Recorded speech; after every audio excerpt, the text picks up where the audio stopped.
During the last 4 episodes in this series, we discussed the failure of modern military leadership to anchor their decisions in a moral foundation that ensured success on the battlefield. And I know many of you so-called patriotic Americans were all butthurt because I said bad things about the military. Well, as promised, I'm going to be sharing actual events that highlight how the information shared in our previous episodes in this series have negatively impacted the behavior of our warriors' decision making on this episode of the First Branch.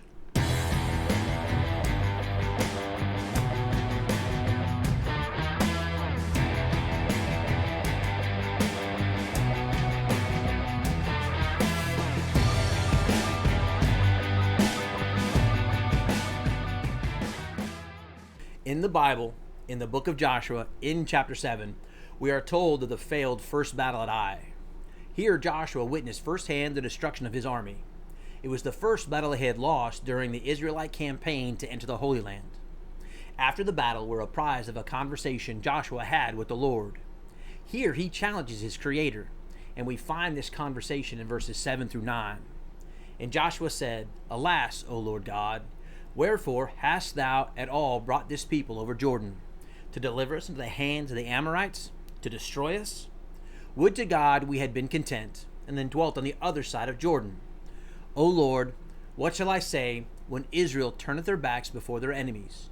For the Canaanites and all the inhabitants of the land shall hear of it, and shall environ us around, and cut off our name from the earth. And what wilt thou do unto thy great name?" So why do I even bother mentioning this story? Well, before I answer that question, let me remind you, if loving your country, its military, and the Constitution are what you take pride in, heck, maybe you just like hearing another perspective, then show your support for all things America by hitting that subscribe button, tapping that bell icon, and giving this episode a good old-fashioned American thumbs up. And don't forget to leave a comment. Remember, if you write it, I'll read it. There are a few things we can learn from this story of Joshua and his conversation with the Lord. The first is, where did Joshua ever get the idea that he could speak to the Lord in this manner? I mean, he says, "Hey, God, you promised us victory. Now we lost." And this is what is so bold about the challenge he says to the Lord. Hey, you're only messing with your own reputation.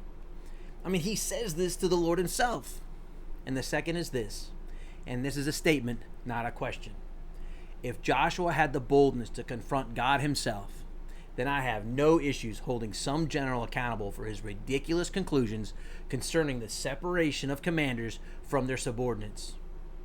And it is the question that I asked that's going to formulate my courage to make the statements that hold military leadership accountable. And the reason Joshua had the courage to confront the Lord can be found in his relationship with Moses.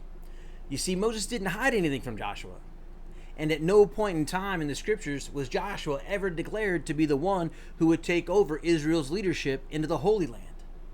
Moses just trusted him and invited him to be a witness to the way in which he led. Joshua was the only other person who was invited into the tabernacle when Moses would commune with God. Joshua bore witness to the relationship firsthand that Moses had as he led Israel in communion with God. And because of this example, Joshua knew how he could approach our God in boldness. So what was the result of the conversation Joshua had? Well, the Lord rebuked him. They told him to get up and stop whining. There was sin in the camp and it needed to be rooted out. So that's what Joshua did. He made it right. He failed, but he boldly approached the Lord and found out why he failed. He made no excuses. He made changes. Those changes resulted in the successful formation of the nation of Israel. This stands in direct opposition of McChrystal's book, Leadership. He draws the conclusion that since his subordinate commanders were successful without him, that there was no real need for him to be down there with them. The one part of this conversation he never mentions in his book is this: if he's not there when they succeed, then he won't be there when they fail either. You see, he's created a narrative that protects his image when they fail, but he argues this from a point of success. So again, it doesn't make him look bad. And now I'm going to show you through my direct involvement of the military decision-making process just how Mr. McChrystal's leadership philosophy has resulted in nothing but failure for our military on the battlefield. Now, this by far will be the longest episode in this series. I'll only be citing one example from each echelon of command, but it is going to be an exhaustive look at each example. So I'm going to ask our viewers to dig deep and watch this episode in full.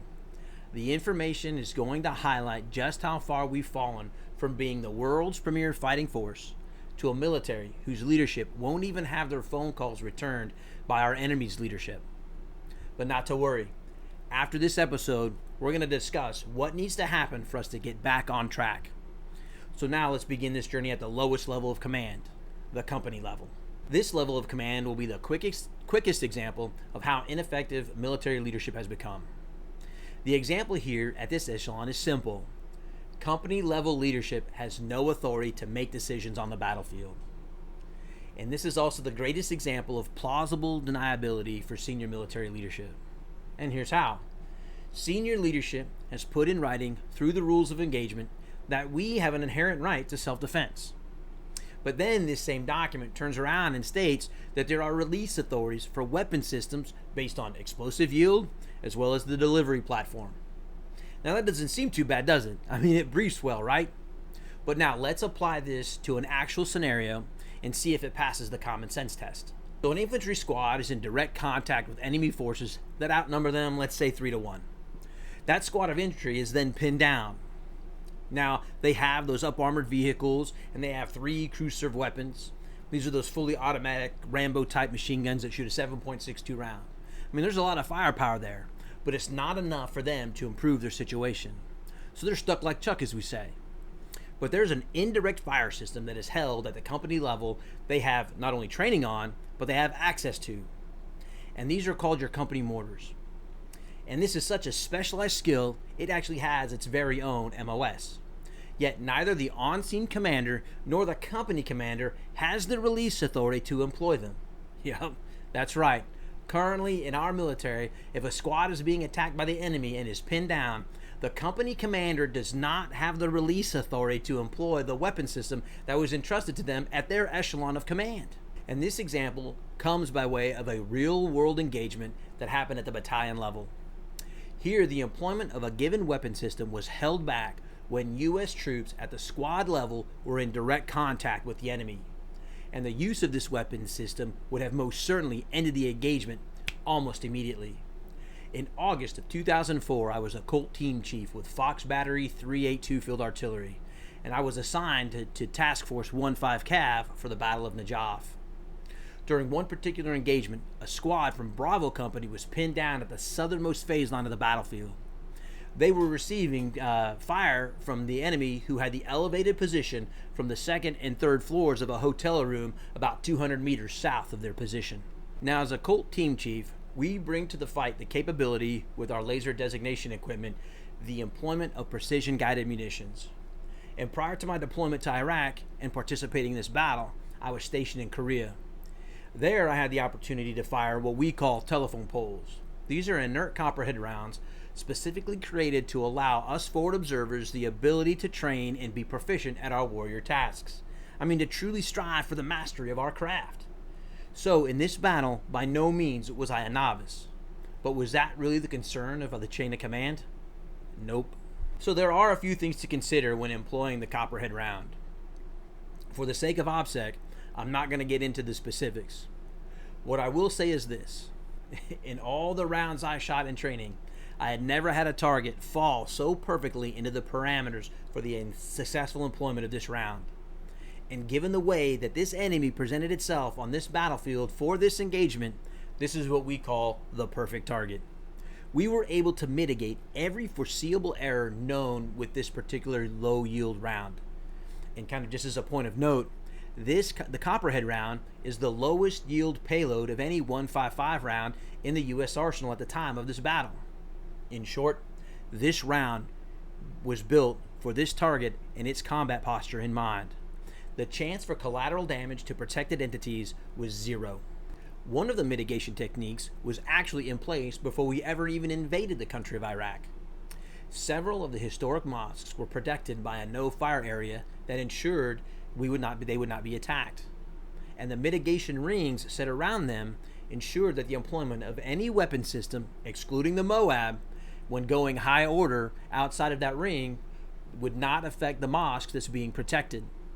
And since we, as the Colt team, had freedom of maneuver during this battle, we were able to position ourselves on the battlefield to provide the greatest track on the time of flight to ensure the round would impact the target. So 12 American troops were in direct contact with the enemy. The enemy had the advantage by outnumbering our troops. They had similar crew weapon systems, and they sat from an elevated position. When I heard the engagement begin over the radio, I positioned my vehicle to favor the employment of the Copperhead round. I had already done the battlefield calculations and knew where to best set the vehicle up for the employment of our laser designator that was mounted to the truck's gun turret. And the target was also 50 meters north outside of that no-fire area. Now, with all that said, there was one thing to consider. If the round did not lock on the designator's laser, the round's fail-to-fire grid was inside the NFA. But even with that, there was only a 3% chance that that would ever happen.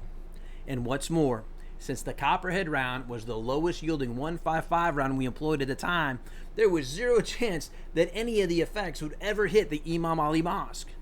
But the chain of command felt that watching their soldiers get shot at was better for optics than having a fail-to-fire grid inside the NFA. Again, the target wasn't inside the NFA, but hey, our leadership has its priorities, right? And this is the first example as to why I'm not afraid to hold military leadership accountable for their decision. And it's also why I used that example of Joshua confronting the Lord previously. The Lord did not consider his own reputation when making decisions concerning Israel. Israel was doing things wrong, and optics concerning God's own reputation were irrelevant. Furthermore, the Lord used the loss at the Battle of Ai to highlight where they needed to change. That's what the whole point of this series is about. To highlight the things that need to be changed in order to bring us back to what needs to be done for us to start winning wars again. Now, as I considered the events from the brigade echelon, I was torn. There were so many examples to choose from. However, I'm going to discuss a particular incident that again involved the decision to hold back on an engagement from the enemy. And this example is going to be a tough one. I was the brigade targeting officer for 1st Brigade, 1st Cavalry Division when we were deployed to Camp Kalsu, Iraq. The incident we're going to discuss is not a complicated one. An IED emplacer was caught in the act of emplacing a roadside bomb. So the on-scene commander called for a UAV to be directed to his position to track the individual. Now, him being caught in placing the IED was enough to warrant the use of deadly force. I mean, he was emplacing a bomb on the roadside that could potentially kill not just U.S. military personnel, but civilians as well. So why am I not telling you about how an IED emplacer was stopped by authorized use of deadly force? Yep, a guy who emplaced an IED in full view of military personnel walked away. Now, I'm going to give Colonel Eflon, who was the brigade commander at the time, some credit. He did begin an internal investigation as to why this happened. Now let me share with you what they wouldn't let me share with you during the investigation. So Colonel Eflon assembled all the personnel involved in the action surrounding the tracking of the IED guy. And one of the people he was looking to provide the greatest situational awareness was his battle major. And rightfully so. However, as the battle major was giving his synopsis, you could tell he was uncomfortable with being truly forthcoming with the reality of the situation. He was speaking in generalities. He was not using terms like, this action led to this decision.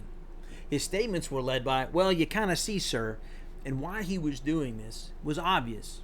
And since I have no issues calling it like I see it or calling it how it is, I asked if I could provide some clarity since I was responsible for conducting the running collateral damage estimation every 100 meters the target moved. This required me to work closely with the other warfighting functions that were on the TOC floor. So I was given permission to add my perspective to the investigation. I started out just stating the facts as I had listed them previously. Then I moved from the facts to defending the battle major's actions. And this is where things get a little bit dicey. The operations officer knew where I was directing my comments. And he knew that I was about to accuse Colonel Eflon of setting the conditions that would prevent the battle major from ever having the confidence to make a decision that was going to end the life of another human being. And that life was now free to continue to plan deaths of U.S. service members. So what was the operation officer's response? And I quote, Michael, just shut up and put the slides together. So instead of admitting that the commander had set the emotional conditions that ensured no one would ever have the courage to make a decision that resulted in the death of the enemy, this investigation proved to be nothing more than an exercise in protecting the image of the commander. And we walked out of that conference room with nothing resolved. Not one mention of how to ensure this scenario would ever happen again. A few words were said, Chief McMurray got yelled at and a bit made fun of, then we adjourned the investigation, and life went back to normal. And Colonel Efflont could say, well, we conducted the investigation. It was inconclusive. Just another example of plausible deniability. Are you starting to see the trends yet, America? So how has this modern military philosophy affected decision making at the division level? Again, there are so many examples, but I'm going to focus this discussion on the last training event I participated in just before I retired. Now, as far as the training construct in the Army goes, brigades, along with their battalions, go to training centers throughout our country. And they also have these training centers overseas as well. The divisions, however, we participate in simulation exercises called warfighters. And it would be one of these warfighters with the 1st Cavalry Division that would be the last training event of my military career. And a basic rundown of how a warfighter works is like this. It's a 3-week field problem, and the entire division staff sets up tents at remote training sites on the home installation. And for the 1st Cav, it's at the Great Place right here at Fort Hood. The entire training event is a simulation, and it's broken down into two main parts. The first half of the conflict is very basic. The staff will exercise their targeting cycle and validate their processes, as well as their actions in the fight itself. Then there's a midterm after-action review. It's also known as an AAR. I mean, you know how we love our acronyms in the military. But prior to the AAR, we'll be given a complex attack to overcome. This is to stress the staff functions as well as highlight any shortcomings in our plans and overall scheme of maneuver. It's during this first complex attack prior to the first AAR that I want to focus on. And I want you to pay attention to what General Calvert's response to the most complex target set and how to provide economy of force to reduce response time that he mentions in the midterm AAR. And I chose this example because it'll help assist in establishing some of those decisions to make positive changes that I'm going to highlight in next week's episode. Now, keeping OPSEC in mind, I'm not going to discuss specific tactics, techniques, and procedures used by our Army, but I can still accurately convey the spirit of military decision making here. And I'm not going to fault Big Army for how they set up the simulation. They present the complex target up front in this last scenario prior to the AAR, and that gives us the staff time to assess what we did, make changes, and then re-engage the target to improve our procedures. But that's not what happened. What they did was run the complex target scenario, and it was a disaster for us. And this is not a bad thing. I mean, it's why we train. But there's this idea in the Army that we don't train to train. We train to highlight how awesome we are. Why? Well, because optics, that's why. And so, and I do find it hard to even believe that this story is true. So instead of taking the lessons learned from our failures and then incorporating them into our staff processes, what they did was reload the simulation to pre-positioned locations and started the engagement from there to reduce reaction time. And this is how they got the numbers that they wanted. Now here's what's the most disappointing part. And this was, and the response here was recorded by the Combined Arms Center for Training at Fort Leavenworth, Kansas, who's in charge of facilitating the simulations as well as conducting the AARs. I was asked what we could have done differently to reduce the reaction time to create a greater economy of force with respect to the destruction of the enemy. My answer was that the complex target required greater coordination with collection assets, redistribution of the information to ensure a common picture across the staff functions, and then timely dissemination of that information, again, across all those staff functions. Now, I'm omitting some specifics here because of OPSEC, but this is the general idea. Now, General Calvert disagreed, and what I'm about to say is no exaggeration or misrepresentation of what he said. This is a direct quote. Well, Chief, we were able to reduce our reaction time from 7 hours to just a few minutes after just one iteration. So we just need to focus on more reps. Yep, that's the depth of understanding our division commanders are driven to by allowing simulations to determine success. You see, commanders in actual combat can't manipulate the environment like they can in a simulation. And since the prevailing wisdom is to separate commanders from subordinates, how much less confident are our senior leaders going to be in allowing subordinate commanders to make critical decisions on the battlefield? Man, that just ain't going to happen, Captain. But we're not done yet. We have one more level of command to evaluate, and that's the theater level of command, specifically in Afghanistan.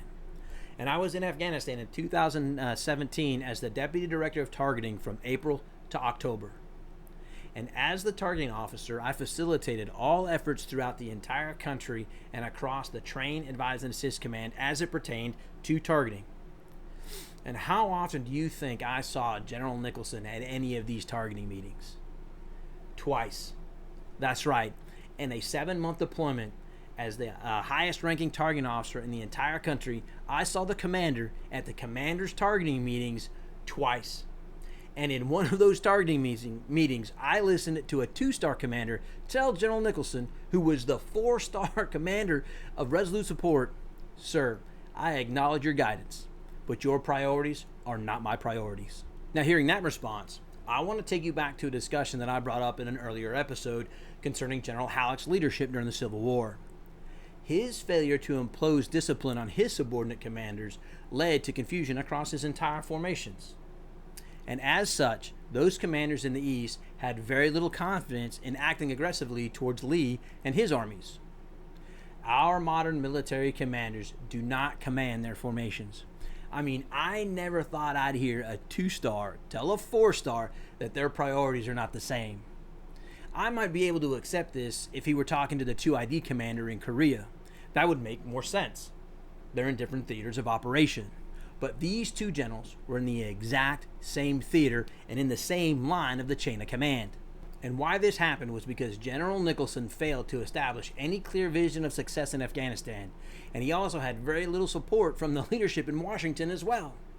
As such, subordinate leadership feels that it can do whatever it wants to do as long as it doesn't do what? That's right, embarrass the senior leadership.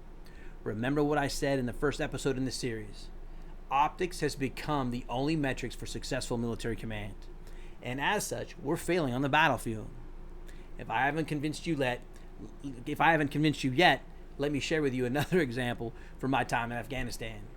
And this is going to come by way of Secretary of Defense Mattis's visit to Afghanistan.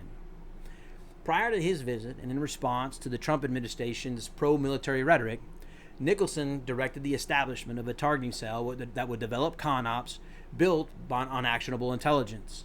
The purpose? To take a proactive approach to targeting. We call this getting left of the boom. Stopping the bad guy from actually doing bad guy things. So within 2 weeks of this new targeting cell's development, we had 4 CONOPS built and submitted them to General Nicholson as well as Major General Haas, who is the Deputy Commanding General of Maneuver for Afghanistan. And of those 4, 2 of the CONOPS could have been actioned within 24 hours of approval. Now, ask me how many of those CONOPS were approved. I'll bet you only need one guess to get it right. None of them were approved.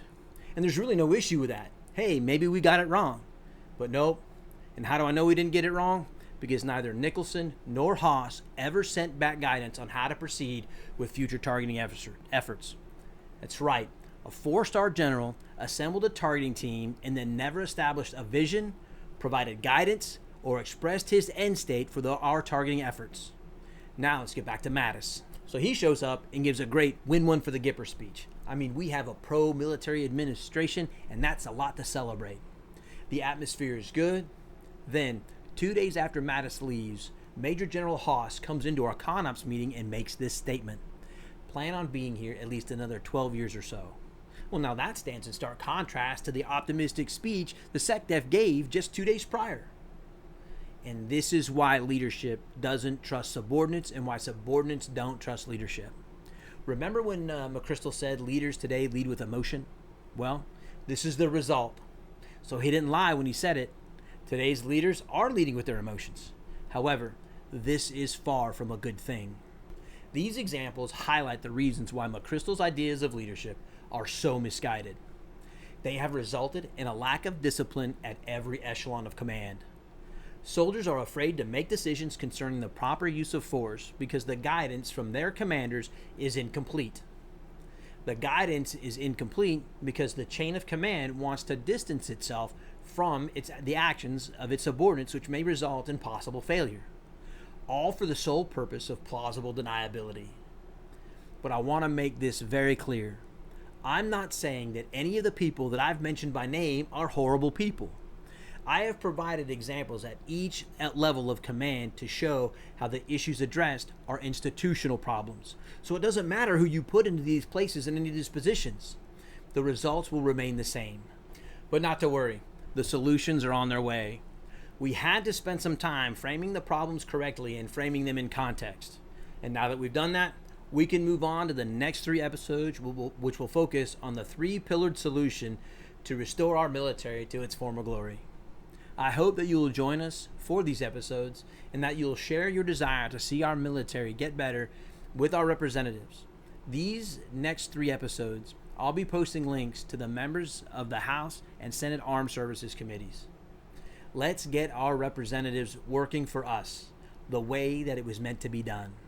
And before I go, I want to give a shout out to a good friend of mine and a fellow Army veteran, James Pierce, who has his own YouTube channel called the JP8 Report. And what he does on that channel is he does an amazing analysis of political decisions from the local, state, and federal level. So if you want to get an understanding of our political processes and how our lawmakers make decisions, please go check out his YouTube channel. It's called the JP8 Report. So until our next episode, have a great weekend, America, and God bless.